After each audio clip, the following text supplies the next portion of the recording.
Aujourd'hui, nous continuons notre analyse des obstacles de communication. Nous arrivons aujourd'hui sur l'obstacle que j'appelle le numéro 4, conseiller, suggérer, donner des solutions. Bonjour, mon nom est Sophie Stevens-Lemaigre de Oser Partager. Je prends le temps de t'aider à comprendre comment la communication fonctionne, comment tu peux améliorer la tienne. Je te fournis des outils, une dizaine d'outils, qui sont à ta disposition, soit à travers des formations qui sont disponibles sur le site, ou du coaching, ou un livre qui est disponible sur la communication. Mais j'essaye, en le faisant, de t'expliquer quels sont les travers dans lesquels on tombe en communication, comment on peut améliorer sa communication, mais aussi son interaction avec les autres, en essayant de t'aider à prendre conscience de ce qui fonctionne bien chez toi et ce que tu cherches peut-être à vouloir améliorer. Tout est disponible sur le site oserpartager.net. Donc aujourd'hui, on aborde le numéro 4 de mes obstacles de communication.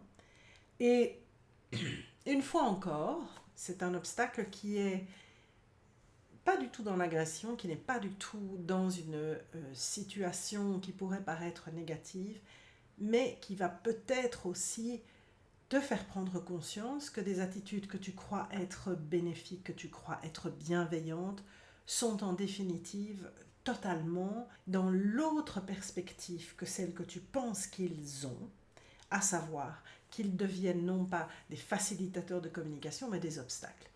Et dans ce cas bien spécifique, c'est lorsque tu rentres dans un dialogue avec quelqu'un, lorsque tu écoutes ce que cette personne a à te dire et que tu commences à pratiquer une de ces trois méthodologies.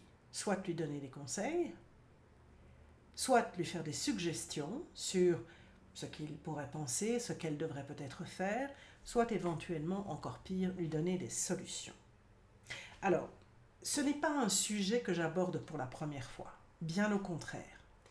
C'est un des sujets clés que j'ai abordé dès le départ dans les vidéos que j'ai publiées, parce que si tu vas revoir la vidéo sur l'écoute active, il y a une chose que je répète à n'en plus finir. Lorsque tu écoutes quelqu'un, tu dois te taire. Tu ne dois pas faire de suggestions, tu ne dois pas commencer à orienter sa réflexion, tu ne dois absolument pas chercher à essayer d'influencer la manière dont cette personne t'explique les choses, réfléchit aux choses et la manière dont éventuellement elle arrive à une conclusion. Cette approche est donc bien ancrée dès le départ dans le principe de l'écoute active. Et depuis plusieurs années maintenant, je t'explique et je te répète l'importance d'apprendre à écouter en essayant de comprendre ce que l'autre te dit, mais pas pour lui répondre. La simple phrase « écouter pour entendre et pas pour répondre » est en fait exactement l'explication de « écoute pour entendre et pas pour conseiller, pour suggérer ou pour donner des solutions ». C'est exactement la même chose. Alors, pourquoi est-ce que c'est un obstacle de communication ? Tu dois déjà y réfléchir maintenant et tu dois déjà avoir compris. Il y a deux aspects que je voudrais te rappeler. Le premier aspect, c'est que à partir du moment où tu écoutes quelqu'un et que tu te mets à réfléchir à ce que cette personne te dit pour essayer de construire une réponse, quelle qu'elle soit, eh bien, tu n'écoutes déjà plus correctement. Parce que tu vas perdre des bribes d'explications puisque tu es dans ton cerveau en train de réfléchir.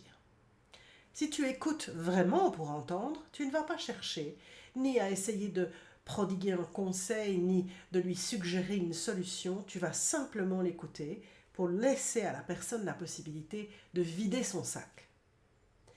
À partir du moment où tu ne rentres pas dans ce mécanisme, tu sais aussi que lorsqu'une personne t'explique quelque chose, comme elle est obligée de formuler une explication rationnelle, de réfléchir à tous les éléments qui la chamboulent et qui la dérangent, elle se doit quelque part d'être un peu plus claire dans ses explications que peut-être le fourmillement qu'il y a dans sa tête.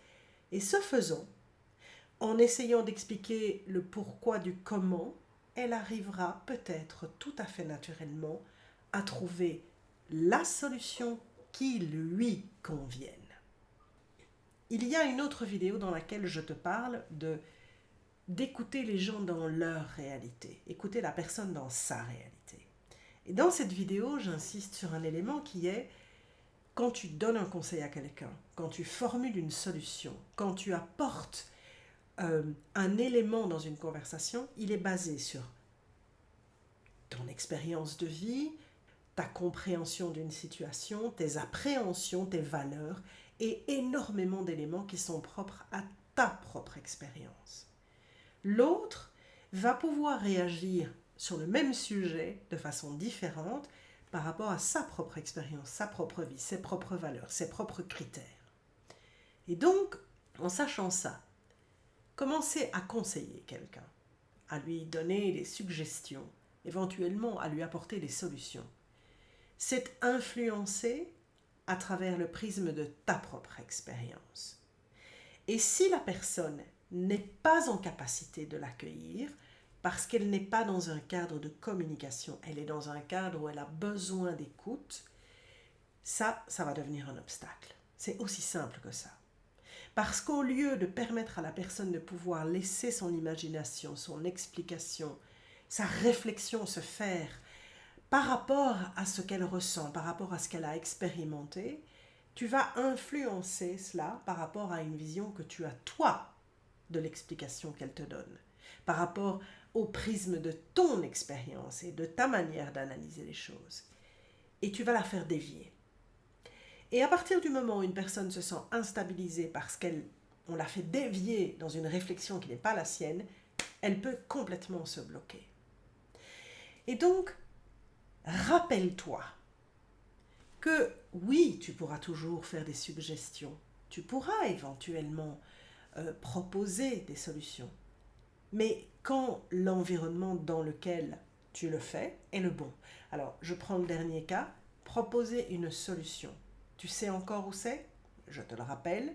Retrouve la vidéo qui t'explique comment créer des solutions sans perdant. Et dans ce cas-là, à partir du moment où on est ensemble pour chercher une solution, que tu arrives avec des propositions, est le bienvenu, puisque justement, on espère que tout le monde va venir avec une solution possible, qui sera débattue par tout le monde, qui sera analysée, et éventuellement, qui pourra être choisie, qui sait, comme étant la solution la plus adéquate dans le cas présent. Donc, bien sûr, il y a des moments où ton intervention est indispensable, où les solutions, les conseils, les avis que tu peux donner sont importants. Mais essaye de bien identifier quand ces éléments ne sont plus accueillis comme utiles, mais sont reçus comme des obstacles de communication. Et sache te rappeler que lorsque tu es face à quelqu'un qui ne te demande pas de conseils, il n'est pas opportun nécessairement d'en donner, parce qu'elle peut considérer que tu lui offres des conseils et elle peut le considérer comme une insulte parce que tu sous-entends, de par le postulat que tu prends, qu'elle seule n'est pas en capacité de pouvoir les trouver. Alors je sais que l'intention n'est pas nécessairement derrière. Tu dois te rendre compte que la perception de l'autre n'est pas nécessairement celle que tu as. Et donc, si tu gardes ce principe que lorsque tu es face à quelqu'un qui a besoin de t'expliquer quelque chose, entre autres, tu ne lui fais aucune suggestion de quelque ordre que ce soit, tu restes alors dans cette porte ouverte qui, au moment où elle peut-être te demandera ton avis, ouvrira la communication, c'est-à-dire quand l'interaction se fait dans les deux sens et qu'elle est apte à pouvoir écouter ce que tu as à dire.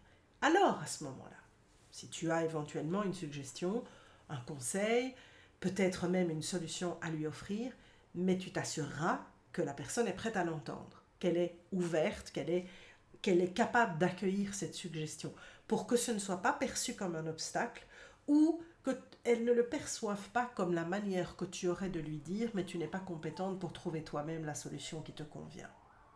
Alors, je vais te donner un petit bonus, parce que En réfléchissant aux éléments de cette vidéo, je m'en suis souvenue et je me suis dit que c'était très très utile éventuellement à déjà t'introduire.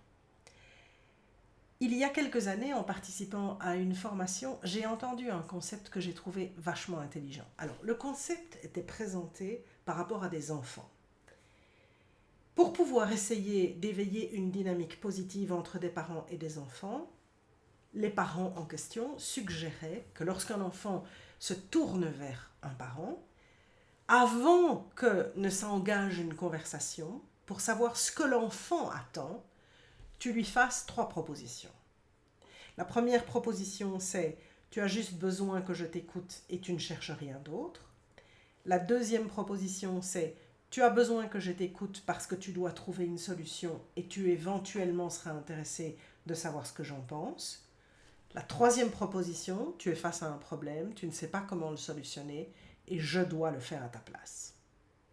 Et quand l'enfant arrivait, il avait la possibilité de choisir 1, 2 ou 3. Voilà. Je pense que ce principe peut être appliqué dans nos relations en général, qu'elles soient avec des enfants ou des adultes. Que ce soit dans le milieu professionnel ou dans le milieu privé. Si quelqu'un se tourne vers toi, ça peut être ton collègue, comme ça peut être ta sœur ou ta fille ou ton fils, pose-lui la question. Tu viens me voir, tu as besoin de me dire un truc, est-ce que tu cherches quelque chose de ma part? Et pose-lui les 3 questions.